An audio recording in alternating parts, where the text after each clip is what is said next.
राधे कृष्ण। ओम नमो भगवते वासुदेवाय नमः।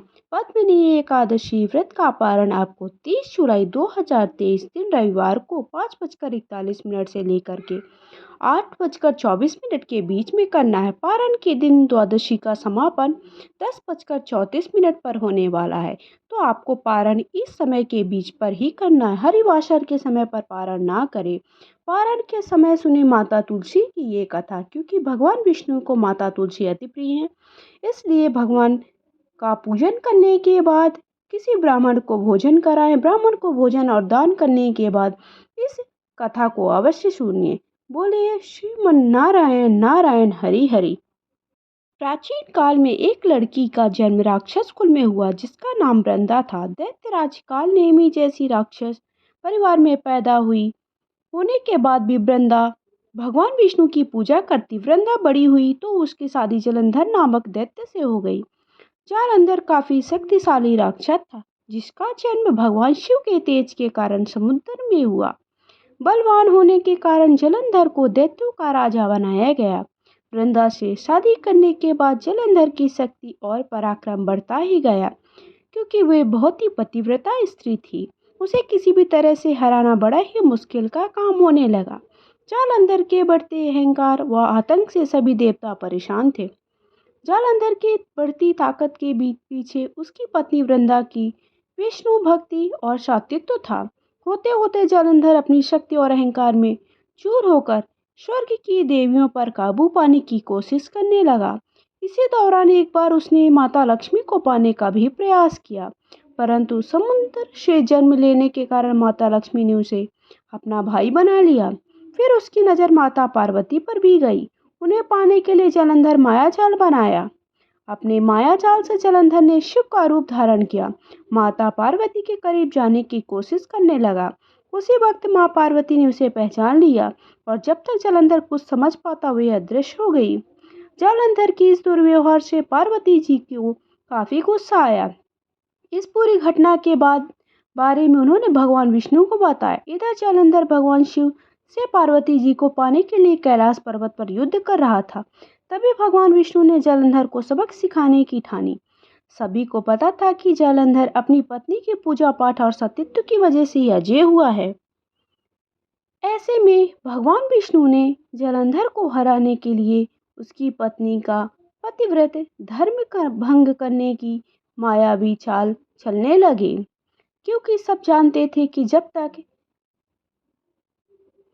जालंधर को नहीं हराया जा सकता, जब तक कि उनकी पतिव्रता और सात्वित्व को खत्म नहीं किया जाएगा।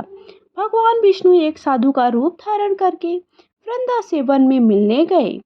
उसके साथ दो मायावी राक्षस भी थे, जिन्हें देखते ही वृंदा डर गई। तभी भगवान विष्णु ने उन दोनों राक्षसों का वृंदा के सामने ही वध कर दिया। वृंदा ये देख समझ गई कि ये कोई आम व्यक्ति नहीं है।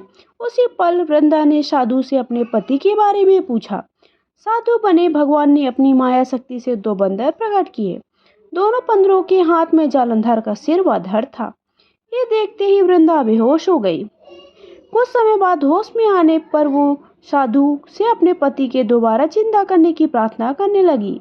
वृंदा की विनती सुन उसकी आंखों के सामने साधु ने अपनी माया से जालंधर के कटे हुए शरीर के हिस्सों को जोड़ दिया और स्वयं उस शरीर में समा गए। वृंदा को जरा सा भी अंदाजा नहीं था कि उसके साथ ऐसा छल किया गया है। जालंधर का रूप धारण किए विष्णु जी को वृंदा अपना पति समझकर रहने लगी। वृंदा की ऐसा करने से उसका सात्वित्व भंग हो गया, जिसके बाद जालंधर कैलाश पर्वत में युद्ध हार गया।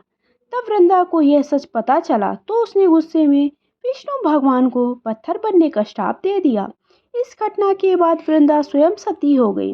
जिस स्थान पर वह भस्म हुई वहां तुलसी का छोटा सा पौधा प्रकट हुआ। विष्णु भगवान वृंदा की पति भक्ति से प्रसन्न हुए और उन्होंने कहा, हे वृंदा, तुम्हारी पति भक्ति देखने के बाद तुम मुझे बहुत ही प्रिय लगने लगी हो। अब सदैव तुम मेरे साथ तुलसी के रूप में रहोगी। तुम्हारी तुलसी के रूप का जो भी व्यक्ति मेरे शालिग्राम के साथ विवाह कराएगा, उसे 1000 गुना यश एवं पुण्य की प्राप्ति होगी। जिस भी इस घर में भी कभी भी असमय यमदूत नहीं आएंगे। जिस घर में तुम वास करोगी, जिस भी मनुष्य के घर में तुलसी का पूजन होगा, वो उसमें के घर में कभी भी असमय कोई संकट नहीं आएगा। आगे भगवान ने कहा, तुलसी के पौधे की पूजा करने वालों को गंगा व नर्मदा में स्नान करने के बराबर पुण्य प्राप्त होगा। संसार में चाहे कोई भी मनुष्य कितना भी दुष्ट क्यों ना हो, कितना भी पापी क्यों ना हो, मृत्यु के दौरान उनके मुख में तुलसी और गंगा जल अवश्य दिया जाता है। इससे वह अपने पापों से मुक्त होकर बैकुंठ धाम जाएगा। इसके अलावा जो व्यक्ति तुलसी व आंवला के पेड़ की छाया में पुत्रों को श्राद्ध करेगा, उसके पुत्रों को मोक्ष मिलेगा।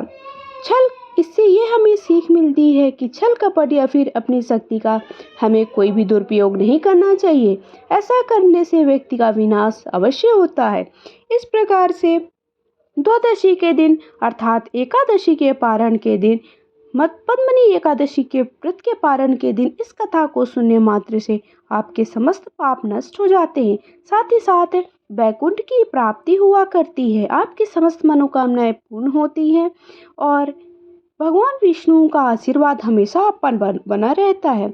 बोलिए श्रीमन नारायण नारायण हरि हरि। अगर वीडियो आप सबको पसंद आया तो प्लीज़ कमेंट बॉक्स में जाकर श्रीमन नारायण नारायण या राधे कृष्ण जो भी आपका मन करे वो लिखे और वीडियो को लाइक करके चैनल को सब्सक्राइब अवश्य करें।